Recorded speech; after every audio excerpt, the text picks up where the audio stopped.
So let's tell you about Palace. Rolling straight to the ceiling, crowns and crystals, top like journeys, dishing out malice. Bold up, South London's grandest, far from bandits. Anything earning for a goal of elevation. Just passing the team over here might finish out bright future we can't vanish. It's E2's finally day that sell us. Rev up the engines, no more reverse reactions. Fankers bands on stream. Share up the team, support the dream team when Eagles fly, make noise and scheme. Dare to dream or dream to dare, taking a step to become supreme.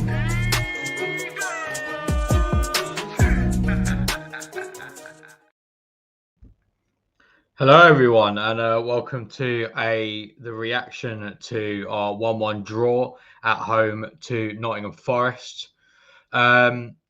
Rich should be here soon. He's just on his way, but for now, you've just got me.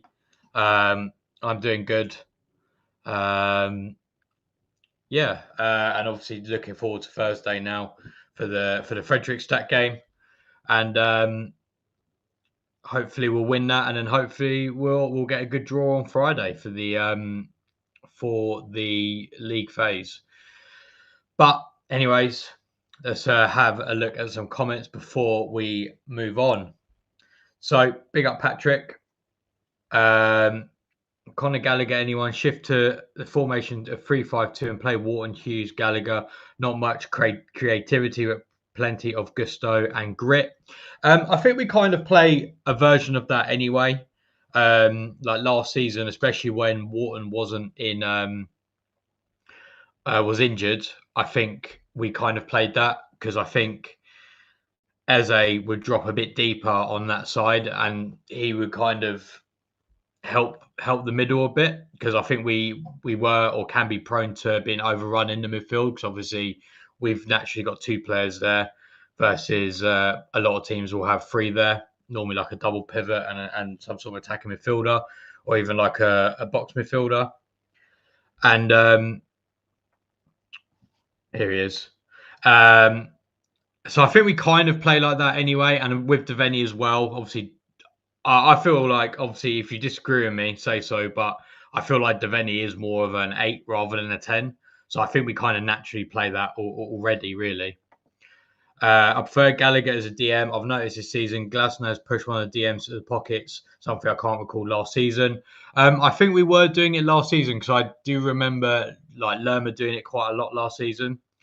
But yeah, I agree. I haven't seen Gallagher play that much since watched him a little bit after he moved to Chelsea. Because obviously he's naturally just watch games, and they're on TV quite a lot. I haven't seen him too much at Atletico though, so I don't know if he has developed that part of his game. But for me, I feel like Gallagher's not technical enough to be that 10. But I think he would be. I think he would be good in that 8, because he gets about places, and I think if he's also then part of our press, I think that would be good. But anyways, here he is. How you doing, Rich? Not too bad. Hopefully you can hear me. I know my internet's glitchy as always. Apologies.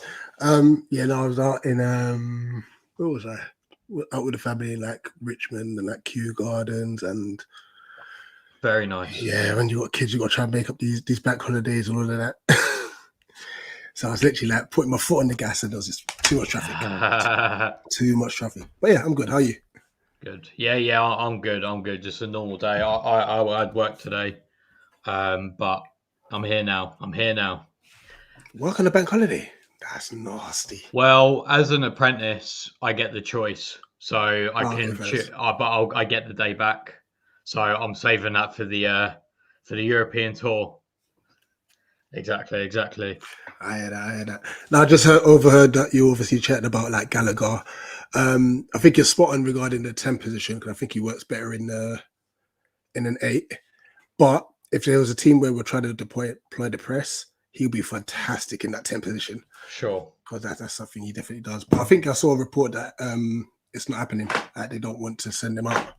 They expect him to fight for his place. So, we'll just have to wait and see.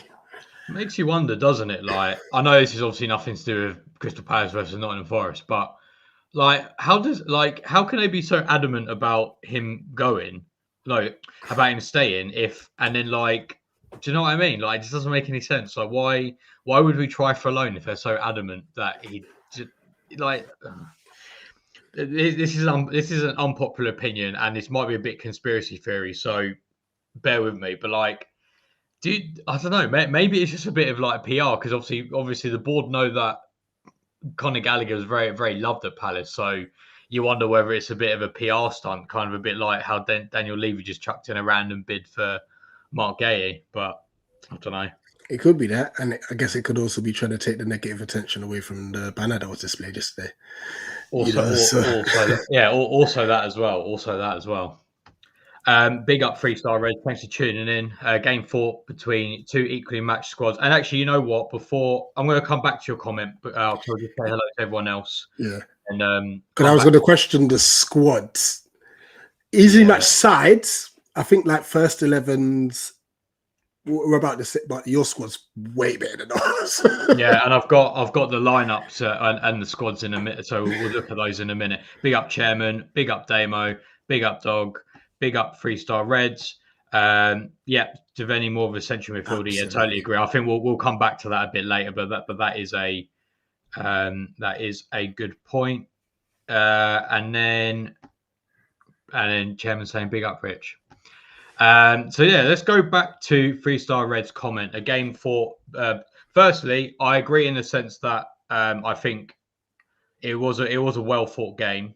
Yeah, and I think we all said in our fan cams yesterday. I think I feel like we were the better side in the first half, part of the second half maybe, but then I think as soon as Forest equalised, I think they were very much the better team. And yeah, like 3-Star Red said, they could have won it in added time. It's one of those that I think we could have been maybe we could have been like 2 goals up going into the break, but then obviously they finished very strongly there. But yeah, let's come back to the point of the equally matched squad, shall we? So yeah, Rich, what are your thoughts on how matched they are? Yeah, like I said, I think 11 to 11. I think we can match it with anyone, to be honest. Like first 11. There's the 11 on there for anyone who doesn't know. Yeah, granted, obviously the one elephant in the room is the Justin Defeni situation. Put another creative sort of 10 there in that position, and I think our first 11, no issues. The problem is you go to the bench, and we're just about making 2 or 3 subs. Yeah, I mean, if you want the bench, you know what? It's actually kind of mad. I'll say it after your point, but yeah, that's the 2 benches compared. Yeah, and I mean when you look at our bench, you got an Odsonne Edouard who GLASNER doesn't actually really rate, but kind of has to use him because Eddie's injured. You've got Jefferson Lerma, so he's a mainstay. Romain Esse, who, I'm sure we'll talk about him later, but I'm going to give him credit. I think he did well when he came on. But GLASNER's saying that like he's very inconsistent. And then outside of that, it's Nathaniel Klein and some youth players. So, obviously I'm Bernard Sosa, but we don't really have any attacking threats off the bench, whereas Forest, they were able to take off both Ndoye and Callum Hudson-Odoi and put on McAtee and Caliamendo. Yeah. Then even take off Wood and put on Igor Jesus, crazy. Yeah. And the thing is as well, like, I had a look just out of curiosity, right? So obviously there are injuries. We are a bit, okay, that has obviously impacted. But when you think about it, right, even if, say, none of those players were injured, I still don't think our bench would be massively strong because, like, you look at that bench, right, you still have, so let's say there's 6 players there. Or maybe I'm over-egging this a little bit. Maybe I miscounted, but there's 6 players there, right? And I would say there's at least, of these players on the bench, firstly, we've got 2 goalkeepers. So that's that to begin with. So obviously, Remy Matthews probably shouldn't be there, bless him. Obviously, we mentioned Odsonne Edouard, a player who apparently we want to get rid of. But, like, because this is the other crazy thing, right? Is that if, say he refuses to play Odsonne Edouard because he doesn't want to play him, whatever, his best option after that would actually be Zach Marsh. Yeah. Like that's how and that's also ridiculous because it is. Jeremy Amulo has gone on loan to Bromley. Yeah. Well, yeah, exactly. So he's going to be. To be honest, even if it was Imolu as well, you'd be like, "What on earth is going on here? That is our third striker." Like, that's Anyway, And look at yesterday, Ryan Yates didn't come on. Oh no, he did he come on. did. He Sorry, came on right at the end. I was really late. Sorry, Yeah, but then you got But like it's still Douglas. I know Louise, new signing. Douglas Luiz on the bench, Like, and it's just like, and I mean, so you brought on a player that we don't really want. You got Nathaniel Klein, who, let's be real here, probably shouldn't be playing Premier League football anymore, unless you really, really, really need to. Okay, Borna Sosa, fair enough. And then you got two kids who've literally got. I don't even know if they've certainly not made a league appearance, but I don't think. Oh, actually, Rodney might have made a league appearance at the end of last at one point. I think Rodney might have come on against Oxford in one of the Carabao Cup rounds. Like, okay, so a League Cup. All right, so a cup thing. All right, Yeah. so that's all right. So let's say that's 1, 2, 3, 4, 5, 6. Yeah, that's 6. So basically, if we had 0 injuries, right, we would field, I reckon, these 6 players instead of those 6 that I mentioned, right? Obviously, Nketiah over Edouard. But that's if every single player is fit. And even then, you've still got Caleb Kapoor, who is a good player, but has very little experience. You've obviously got Franco, who's been injured a lot. And then obviously you got our long-term injuries, Chadi Riyad and Sheikh Doucouré. That's in an ideal world, we would actually be able to field like an actual bench without looking at anyone and being like, hang on a minute, they're just there to make up the numbers. Yeah. Do you know what I mean? Like, yeah. Mary makes a good point in the chat. She goes, we need midfielders with goals in them. Yes. 1 million. I think it's something that 100%. And to be fair to both Hughes and Wharton yesterday, very dogged. Both wanted to get forward. Both not great at shooting. However, Hughes was unlucky with that volley. Like that little half volley. In the first half. Yeah. But, for sure. But it says a lot, because if those are our centre midfielders, and both in the Fredrikstad and yesterday's game, they're the ones taking shots. Like, Wharton had about 3 or 4 shots against Fredrikstad. Hughes had about 3 shots yesterday. Yeah. So if we get an actual midfielder that can strike the ball, we might be all right. That's why what else? I mean, like I say, it's as also Millsy says as well. I think Atletico slapped a 50 or 60 million euro fee on his head. So obviously we're not going to do that. But yeah, I agree. Like, I think one of his strengths is he makes those late runs into the box, and he's very good at finishing in the box. And that is certainly something. If he's in that sort of more advanced midfield role, I could definitely see him doing that. So, absolutely. Yeah. Big up Spiritual. So you think he would do well as a 10? See, I think he would do well as the 8, and I would like to see us get another 10. Like, if you said to me, hypothetically, you got El Canous, you got Conor Gallagher, and you got one of the centre backs. I think there's been a couple centre backs that we've been rumoured with in the last week or so. For me, that would be good. That's what I would like to see, as a minimum. I would like to say, and I think I tell you what, let's get this comment. Big up, dog, again. So I think we do need to talk about the 10 position at the moment, because Justin Devaney, bless him, I think he tried hard, but I don't know. Rich, what was your thoughts on his performance, bearing in mind we think he's been played out of position? Yeah, and that's the thing that we've got to really take into consideration here. He is being played out of position, so when we critique his performance, it's not slander, it's just circumstance. He's much better in the centre midfield role. He really struggled. Like, the ball can get bopped into him. If he hasn't got time and space, he can't hold the ball up.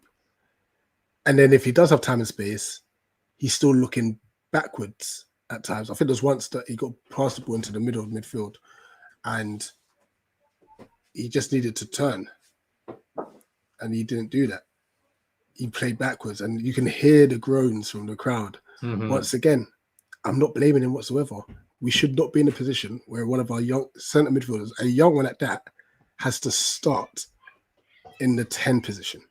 Absolutely. You know, but I don't think he had a good game. I'll talk a little bit about Mitchell, because I think I was very harsh on Mitchell, because I watched it back. I did watch it back, and I think me giving him a 3 yesterday was very, very harsh. Even though I still think he's got to do a bit more going forward. Yeah.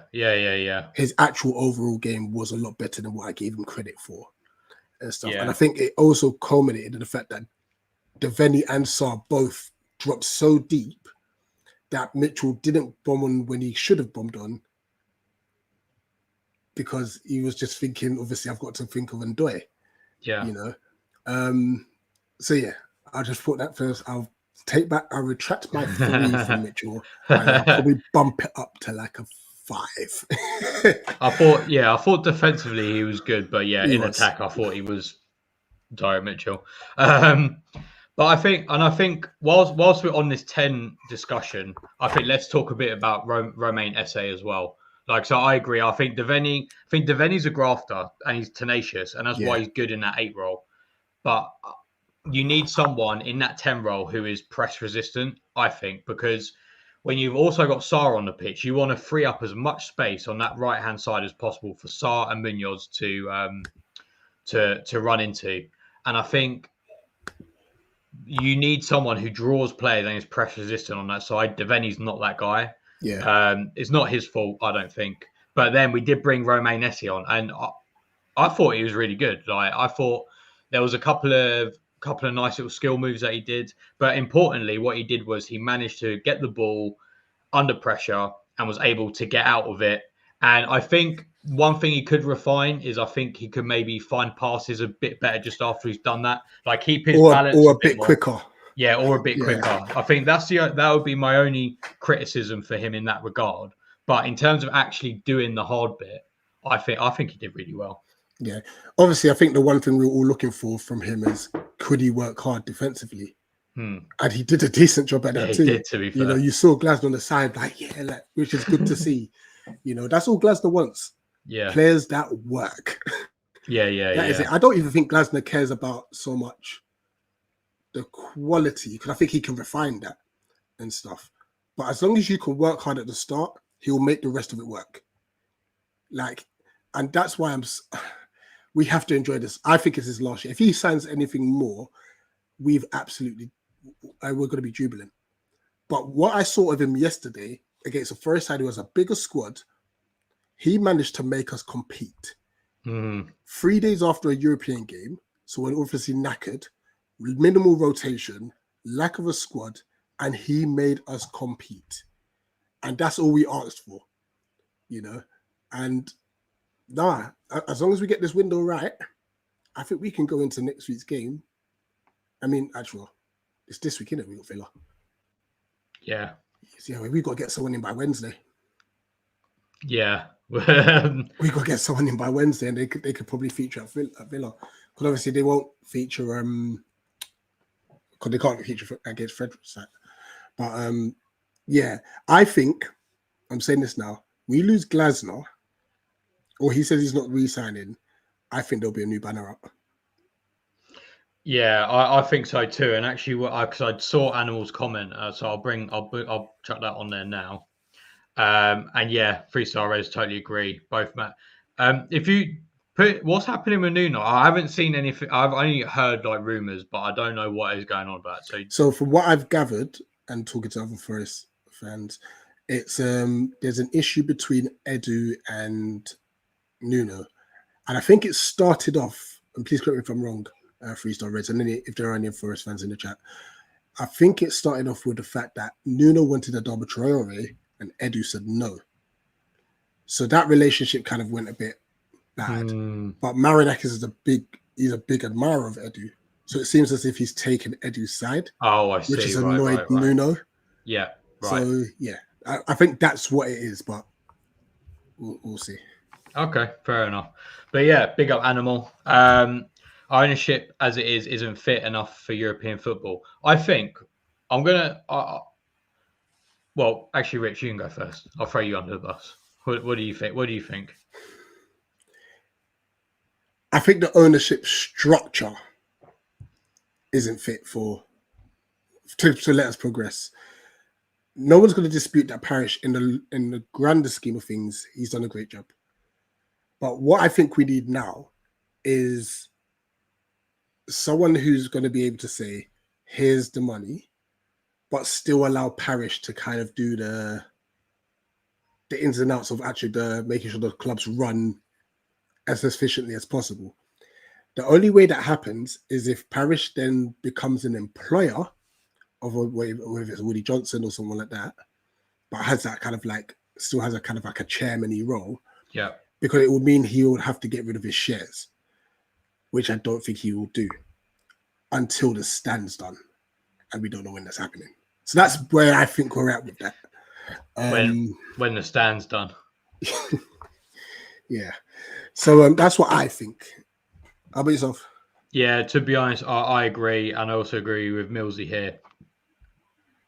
Like, I'm not going to slag off anyone, okay? But I think I don't see how people can look at our ownership structure and what has gone on at the club, whether it's the stand not even starting yet, despite it being unveiled nearly 8 years ago, or whether it's the multiple underwhelming summers. Whichever angle you want to take, I think it's quite obvious that whatever is going on at board level is negatively impacting the team. Like, I find it frustrating when people bring up, 15 years ago, we were a championship club. Okay, yeah, like a lot of us were there and we saw it and it was rubbish. So I don't understand why people would take that view when the very fact of that could be the reason that we end up back in that place. So I don't really get why people say that. Why some people are okay with the negative impacts because we were somehow bad however many years ago. Yeah. And I just think it's reductive. And the thing is, I've seen also people saying that, okay, like, yeah, but the difference this time is that, you know, we've built good infrastructure and stuff like that. My argument to that would be, one, have we? Okay, the academy, very good. We'll accept that. But other than that, like the stand's never gotten built. That hasn't changed in that aspect. I don't know. Maybe the train facility has gotten better. I don't know. But then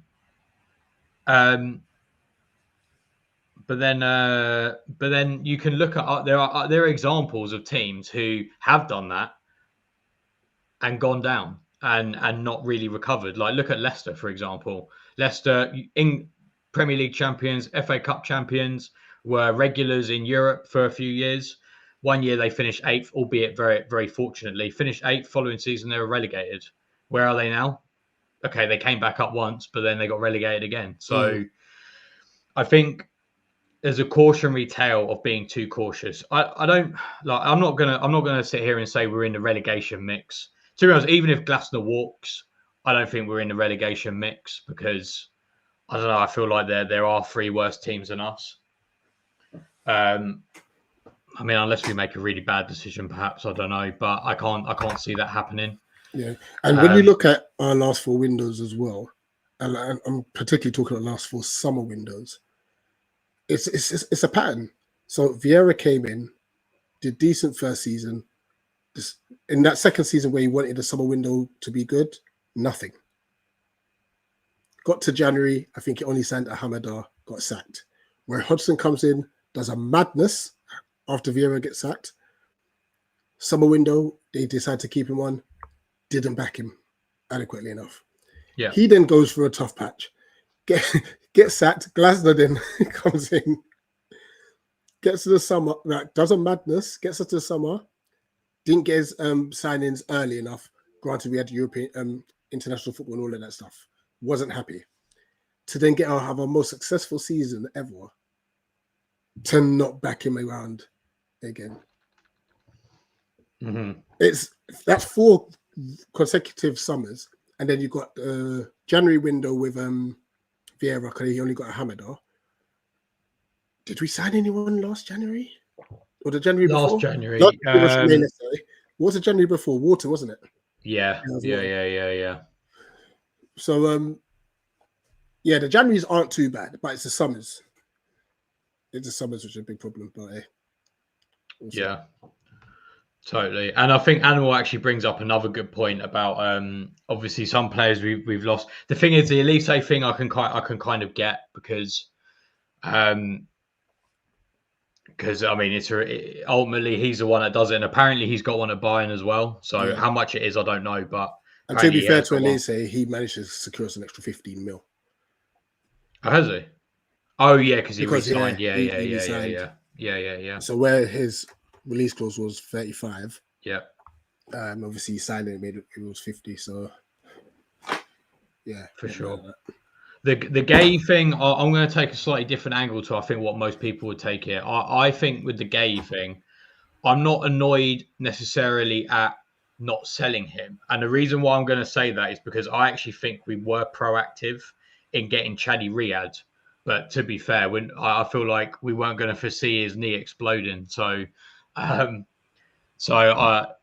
think that's a bit unfortunate. My issue with it is more that we seem to just be undecided on what to do.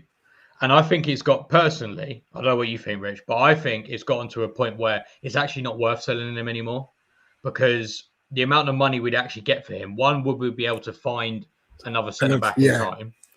2, and also at this point of the same quality because whatever. And I actually think the benefits of keeping Gay, obviously you're keeping an excellent player. In addition to that, you're giving Chaddy Riyad another year to get back to fitness. So that's fine. And also with next summer, there's no uncertainty. Like he's going to go. So, January or June the 1st, whenever it expires, it's either June the 1st or July the 1st. He's on. He's out the door. That's it. You don't think about it. But now we're in an uncertain position where is he going to go? Is he not? I think they just need to make up their mind and just be like, okay, he's not leaving now. Like that's it. Done. Yeah. No, 100%. And yeah, let's talk. So I mean, you've discussed the first half, and I think we're really good. Good. Well taken goal by Sarr. But there was a lot of times in the game where Sarr's passing. I wonder, are teams now intentionally sitting back against us because they know the threat of Ismail Sarr and Munoz? Because even with Munoz, he didn't get forward. He wasn't able to go forward as much. We played a lot down the left-hand side. And then one time he did get forward, he got an assist. I wonder if I'm not too sure against Chelsea. I feel like Chelsea. To be fair, Forest are the kind of team who probably would sit back a bit anyway. My theory is I would need to watch back the game. I haven't, so this could be totally wrong. But my theory is, and you are right about his passing, by the way. His passing was terrible. In fact, he had the lowest in the team that day. No, the joint lowest. Sorry. He completed 55.6% of his passes. Just to put that into context, right? Justin Devaney, who obviously, not trying to slag him off here, but obviously had a difficult game, being played out of position, etc., etc. He had 70.8, right? So a whole 15 percentage points higher, right? How many passes did he attempt? You said 56%, right? Yeah. He attempted 18. So he got like 10. Yeah. Yeah. So yeah, it was 10. Yeah. It was 10. I think. So my theory is, and I don't know if this is true or not because I haven't watched it back, but I think, firstly, the point being, Sarr isn't very good with his back facing the opponent's goal. You try and, he tries to get that ball to feet and try and do whatever. I don't think he's ever been very good at that. I think we just play, especially last season and this season as well, I suppose. We just play in a system that really, really suits him. So obviously his best attribute is running in behind. He's so quick and so on and so forth and this is why Eze was so important to us, is that they drew all the players to our left-hand side. Yeah. That created space that right side for yeah. Sarr to go into. And my theory is, one, Forest didn't need to worry so much about our left-hand side because it's Devaney and Mitchell. No offense. and then because of that, they were able to load that left-hand side, our right-hand side a bit more. And I think they also pinned Munoz back a bit as well. I think, again, I would need to watch it back, but that's what it felt like in the game. And I think that way. when Munoz obviously can't get forwards, it obviously impedes Sarr as well. So I think they just managed him very well, to be honest. But the reason why they could manage him is because they knew the left-hand side wasn't a threat. Yeah, exactly.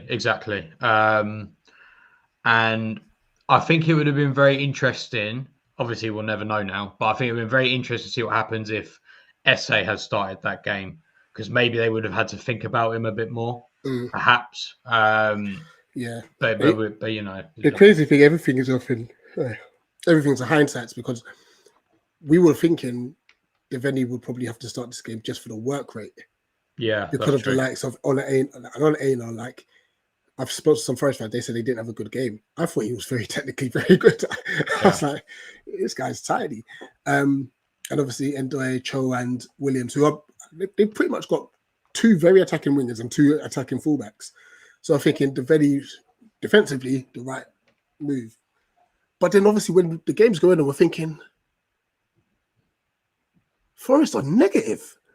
Yeah. So actually, SA would have done all right, but everything's hindsight. Yeah, of course. Yeah. And to be fair, I didn't think Forest played very well yesterday. I think they kind of got a goal out of nothing, and then we got tired. To be honest, I think that's kind of what happened. A major role. And obviously we've only played one game, and it was against Fredrikstad, so that's worrying. But and I think as well, another problem that we had was because we didn't have Eze there receiving balls to feet. It kind of meant that Mateta kind of had to do a lot of that, and I think I think Milenkovic marked him very well. Milenkovic got the better of him in the air.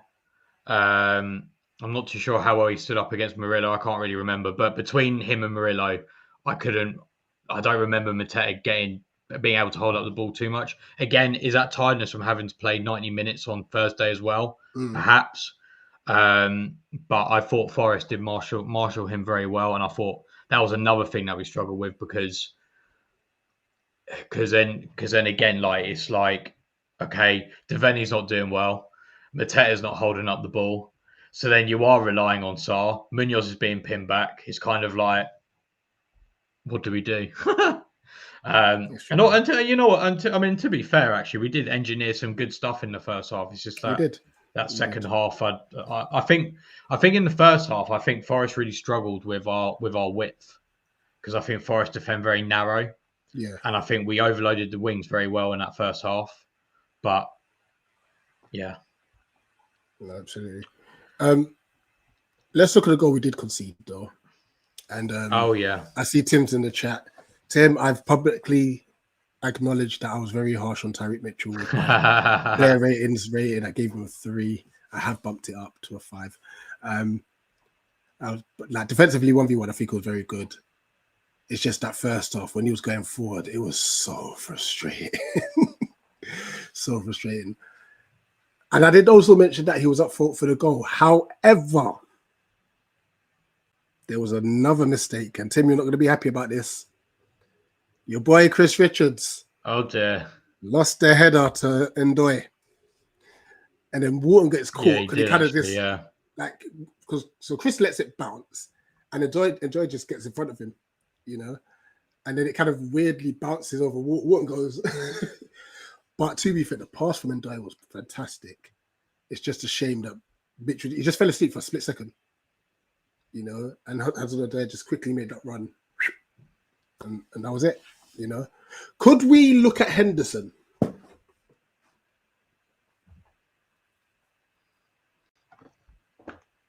I think I'm And going to say. but by me saying this, I'm not blaming Henderson. Yeah. But I'm just trying to dissect every aspect of it. Yeah. I mean, I feel like if that was, say, Sarr in on goal and he doesn't score that, I'll be very disappointed. Yeah. Because when I look back at it, I think Henderson was expecting Cho to go across. Yeah. And he does. He kind of scuffs it. Yeah. You know, that's why you see that Henderson gets a foot to it. You know, it is actually unfortunate for Henderson. Because it was a poor attempt at the end from Callum Hudson-Odoi, but a goal's a goal. Yeah, I mean, fair play to Hudson-Odoi because I thought at one point I thought Mitchell was going to recover and actually get a tackling, but he held him off. Do you know what's mad? Whilst it was happening, I was thinking to myself, Mitchell just pulling back, just take the red card, just take it, yeah. Red card. But the thing is, you say that, but then now we got to put another kid on the bench. For 3 games. Was it? Yeah, 3 games, I think. Absolutely. But yeah. You know, we'll put the link in for a little while. We won't be on for too long because I know 8 o'clock is Liverpool versus Newcastle. Good game. Which I think will be very tasty. Good game. So if there's anyone that wants to share their thoughts on yesterday's game, I mean, all in all, it's a good point. We're still unbeaten this season, which is good. You know, we're still defending really well.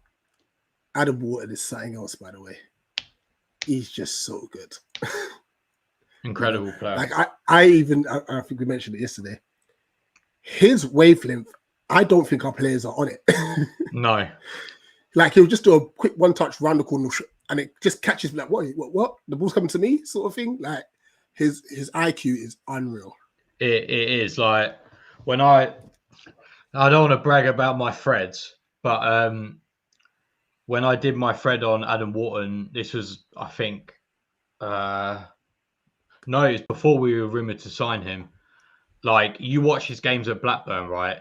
And it was literally like, you could watch one game and have about 20 minutes worth of clips. Like, that was like how ridiculous this guy was. And yeah, I said it before and I'm sticking to it. I think his ceiling is higher than Elise's. I'm sticking to it. I think he's such a good player. Hello, Tim. Hey, Tim. Hey, guys. How are you? I'm all right. How's everybody doing? Have we talked about my son Will Hughes yet? No, we haven't actually. No, we haven't. Actually, go on I did mention that he's going to score. Like, and Jason mentioned it yesterday. He's close to scoring a goal. Oh yeah, no, that's coming. I thought he was. I think I will give him my man of the match. He's not the only one you could go for, but I thought he was brilliant yesterday. And I'm telling you, I think Yuzi is crucial to Wharton's development. I think he's making it. I mean, it depends on the game.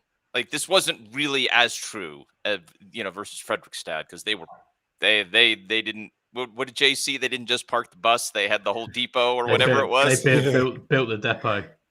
Yeah. So fair enough. I mean, he didn't have nearly as much space to really operate, but the way that Hughes plays, he gives space and license to Wharton to get into space, to move forward. He knows he's got his back. And I'll give you the other thing that I thought Richards didn't have. He was good. I thought Richards was fine, but he's the one that hung Yuzi out to dry. I mean, he does not lose that. He doesn't get the yellow card if Richards does his job there. And but I mean, you know what? Will Hughes and yellow cards go together. But I thought he was brilliant. I thought Yuzi had a great game, and I thought it's a little bit annoying that we didn't have the legs to take 3 points there. But yeah, that's all it went down to. It was literally fatigue. Yeah, if we had the legs, I think we take the 3 points there. Yeah, and obviously we were very close to like decent bench. We win that game. Yeah, decent bench. I mean, I'm sorry to interrupt you guys, but decent. If we had a decent bench, we win that game. I thought the difference, and actually, I think the difference in the game, we could have got more in the first half. that header by Gahey right before halftime. To me, the 45 minutes in the first half are terrific. They just didn't capitalize. And you guys were Devaney's getting Delaney. I call him Devaney, whatever. That guy's got a lot of energy. He's just not a winger. He's not if you look like on the graphic, they were playing supposedly a 3-4-3, but it was a 3-4-2-1. But he's not a 10 like you guys say. He's a midfielder, and he's box to box midfielder. But I mean, I'd rather have someone you trust against an offensive team for the defense, and people got to look at it like that. He's getting slammed. Come on. I mean, what is he at? 7 starts his whole career? He's playing out of position, the Palace way, to play out of position, and he given a shift. And I think Glasner likes these guys like that. That's why I don't know if I really believe the reports on Conor Gallagher. That's why I put the comment about playing a 3-5-2. But if it's true, I mean, you imagine him, Hughes, Gallagher, and Wharton. You talk about yellow card city for each one. Yeah, I mean. But I mean, look, me and Tim and you guys know, and I've been on other podcasts about the ownership. Look, it's getting kind of old for me. Now, Tim, I love your comment. I don't like these owners, but Parrish, I still believe in. But man, he's got to stop lying. That's why I call our ownership Manny Mo and Jack with Pinocchio running the show. Well, it's Steve Parrish's nose. I'm not. They don't know who Manny Mo and Jack is, Patrick. You have to tell them who that is. All right. Well, look, it's three bad owners because Allen from the Jets or whoever. He's awful. Wait till you. I forget what podcast I was on. Maybe it was you guys where I said no. It was D and them. I said from a sporting perspective, the only thing that the new owner that comes in from the Jets, Blitzer and Harris has ever won was the FA Cup. That's it. Now, as businessmen, brilliant. Sports accomplished, they suck. They literally suck. I mean, this is not the podcast for that. But so I hope we get somebody for. I mean, I don't care if it's 4 loans, get 2 domestic and 2 outside of it. I don't care. I mean, it's not really much intent for the future, but I don't think Glasner's staying anyway.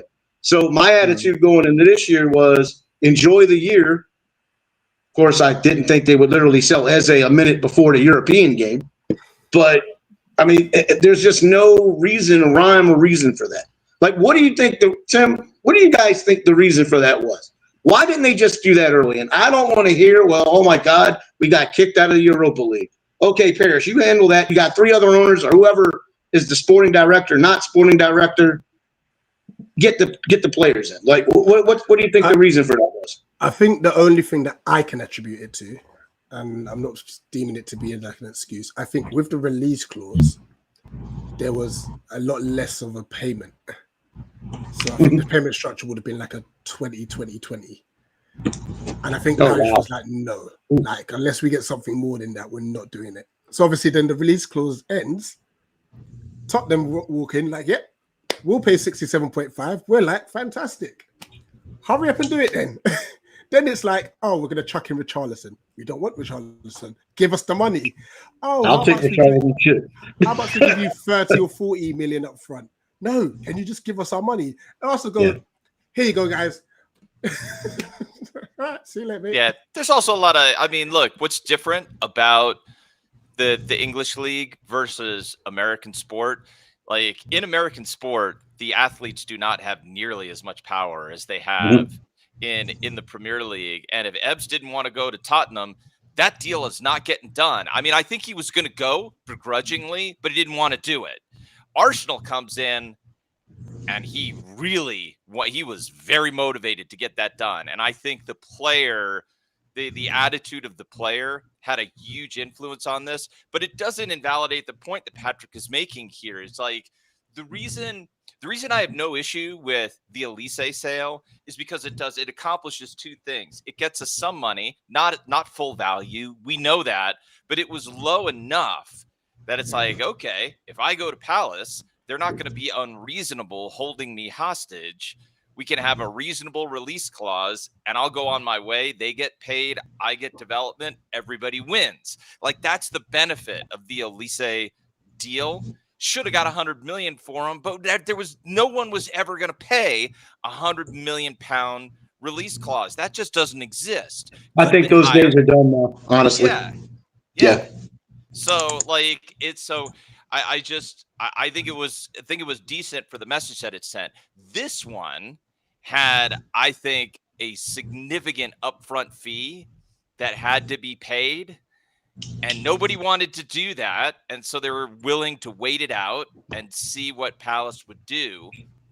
And turns out, I mean, the timing sucks, but in the end, you know, by sticking to his guns, and Parrish will say this, and he ain't wrong, I told you this was the price, and we got our price. And he is not wrong. We got our price. Yeah. But the timing really sucks. And I can't, like, the day of the Fredrikstad game, that was really harsh, but I just think that was always going to happen. I wish Ebbs would have told the truth about it. I wish we would have just, like, not made it an issue. He was never going to play in that game and risk getting seriously injured.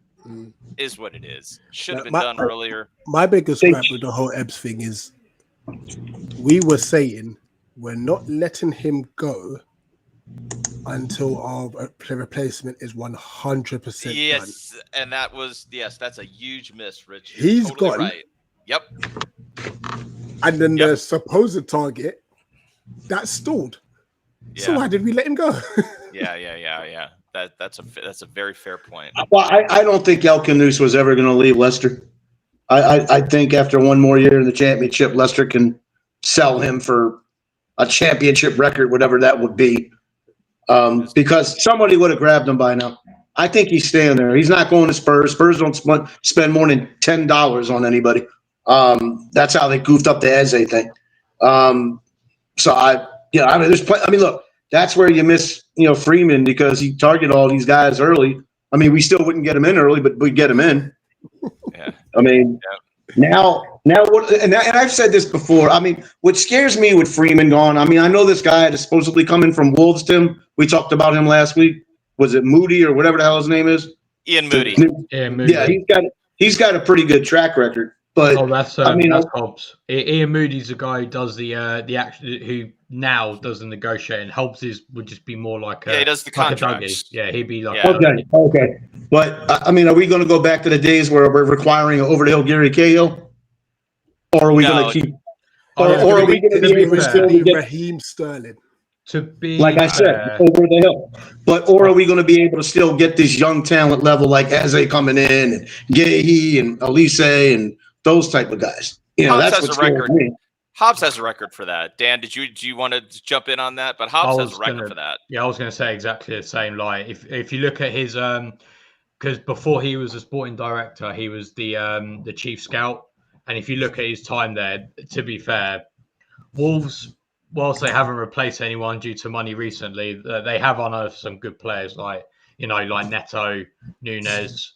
They have got some good players, so I back him in that sense. I think, and when you hear Wolves fans talking about him, they say very, very, very good scout, but did make some strange managerial decisions, like giving Gary O'Neill a 4-year contract. Yeah. So I think this guy will be solid, Patrick. But here's the other thing. There's something else. Our club cannot be excused for moving late. I think I do think there's room for a lot of legit criticism here. I love Steve Parrish. I want Steve Parrish in control, but you can't be blind about this. Legitimate criticism is deserved here. Having said that, there's something weird going on. Like Fulham, no business. Like Wolves, no business. Palace, no business. It's the weirdest window where it's called ownership, Tim. It's called ownership. Those teams don't have great owners. Fulham's owners caring about a wrestling federation that doesn't make any money in America, that's playing in front of 400 people at a flea market. But Villa's got decent owners, and they've shit the bed. Pardon me, but they've crapped the bed too. Like West Ham has really crapped the bed. Like, Well, again, ownership. but they're not all West, terrible. West Ham's Like, not happy with their owners at all. Yeah. Remember they're when not they all nearly miserable. remember when they went after Karen Brady and those guys? Like they had a riot in the stands. Moisey's second run there Yeah. a few years ago. That's what I was Yeah. like a couple years ago before GLASNER. I was calling for us to do that. I mean, because that's how bad it got. I don't want to go back to those days, you know? Yeah. Absolutely. I'm just saying it feels like a broader issue. It ain't just us. It's really strange. Well, let's leave it there because the Newcastle Liverpool game is on and it looks really tasty. Yeah. Speaking of a club that's got some stuff going on.